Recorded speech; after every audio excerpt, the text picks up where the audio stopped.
Hello students, a very warm welcome back to my YouTube channel, and today again I have brought a very important question, that is question number 12 from exercise 20A of R.S. Agrawal book. So this question is for the students who are studying in class 8 right now. So students, I am going to solve this complete question in this complete video. So please watch video till the end, then only you can understand what the question is saying and how you are going to solve it. So first read the question. Question number 12. The volume of a block of gold is 0.5 meter cube. If it is hammered into a sheet to cover an area of 1 hectare, find the thickness of this sheet. क्या कह रहा है question में कि एक block of gold है. Block of gold मतलब कि गोल्ड का ऐसे बना हुआ बॉक्स जैसा, ठीक है, जो ब्लॉक उसको बोलते हैं, ठीक है, क्यूब जैसा कुछ, जिसका वॉल्यूम कितना है 0.5 मीटर क्यूब. और उसको क्या किया गया, उसको हामर यानी पीट के हथौड़े से पीट को एक शीट में उसको कवर कर दिया गया. शीट मतलब पतला सा शीट में चेंज कर दिया गया, कन्वर्ट कर दिया गया, ताकि वो 1 हेक्टेयर एरिया को कवर कर सके. तो सीट का थिकनेस क्या हुआ, यही हमको फाइंड करना है. ठीक है, तो इसके लिए इसको हम कैसे फाइंड करेंगे. तो चलिए स्टूडेंट्स, हम क्वेश्चन को सॉल्व करते हैं. सो पहले तो हम लिखेंगे कि वॉल्यूम ऑफ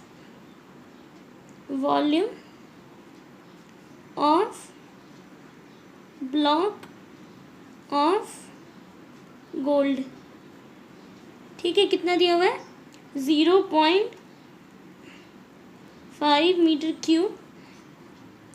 और इसको चेंज कितना करना है, cover an area of 1 hectare, यानी कि area of sheet is equal to 1 hectare,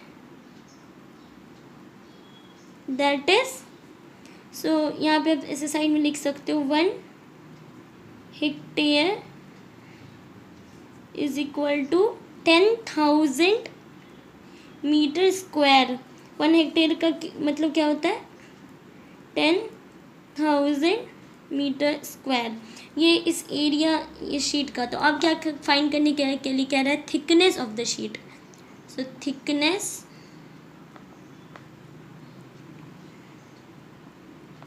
of the sheet. इसका तो एक सिंपल सा फॉर्मूला है, volume by area. Volume by area, क्योंकि ये वॉल्यूम उसी ब्लॉक ऑफ गोल्ड का है जिसको हम शीट में कन्वर्ट करने वाले हैं. उस शीट का थिकनेस फाइंड करना है, तो जो ब्लॉक ऑफ गोल्ड का वॉल्यूम है उसमें एरिया ऑफ शीट से डिवाइड कर देंगे. तो अब इसमें क्या करना है, वॉल्यूम कितना दिया हुआ है 0.5 मीटर क्यूब, एंड यहाँ पे नीचे क्या हो जाएगा 10,000 मीटर स्क्वायर. तो मीटर स्क्वायर से मीटर क्यूब कटेगा तो कितना होगा, मीटर बचेगा. एंड ये इसका से एक पॉइंट यहाँ उड़ा देंगे तो यहाँ पे एक और ज़ीरो लग जाएगा.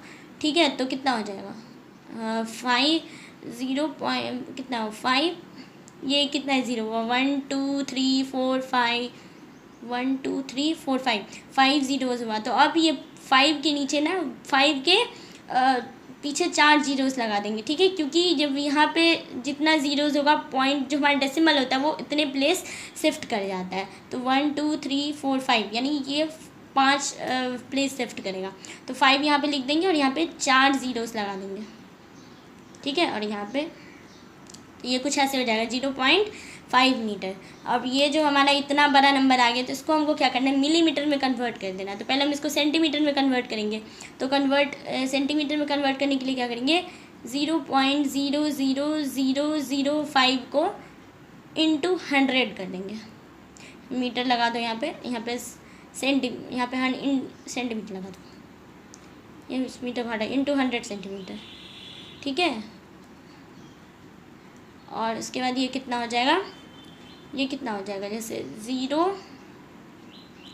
इस ज़ीरो का भी भूल जाओ, 0.00005 और फिर ये इंटू 100, तो 0.00005 और ये इंटू 100, तो यहाँ पे 0 आ जाएगा. अब इसमें कितना प्लेस पीछे डेसिमल लगा हुआ है, आगे डेसिमल लगा हुआ है, 1 2 3 4 5 5 लगा हुआ, तो 1 2 3 4 5 यहाँ पे लगा दो. ठीक है, तो कितना आ गया 0.00500 सेंटीमीटर। अब इसको क्या करना है, इसको मिलीमीटर में कन्वर्ट कर देते हैं, तो इंटू 10 mm, ठीक है, इंटू 10 करेंगे तो निकल जाएगा mm। तो अभी क्या करेंगे, अब ये इसे 00500, तो 00500 इंटू 10 कर दो, कितना प्लेस पीछे लगा हुआ है डेसिमल, 1 2 3 4 5, 1 2 3 4 5, तो 0.05,000 mm, ये हमारा क्या आ गया, थिकनेस आ गया। तो रिमेंबर बच्चों, होता है क्या है ना कि जब भी हमारा जो डेसिमल होता है, तो जब यहाँ पे डेसिमल लगा दिया हमने तो इन जीरोस का कोई वैल्यू नहीं होता है, ठीक है। एक बार यहाँ पे ऐसे 0.05 लिख दो तो इन जीरोस का कोई वैल्यू नहीं, तो उसको हम ऐसे सिंपल सा लिख सकते हैं 0.05 mm, ठीक है। So students, I have solved complete question in this video. So please, if you like my video, then please press the like button, and please subscribe my channel so that I'll bring more videos and will try my best to make your maths easy. Thank you. Goodbye.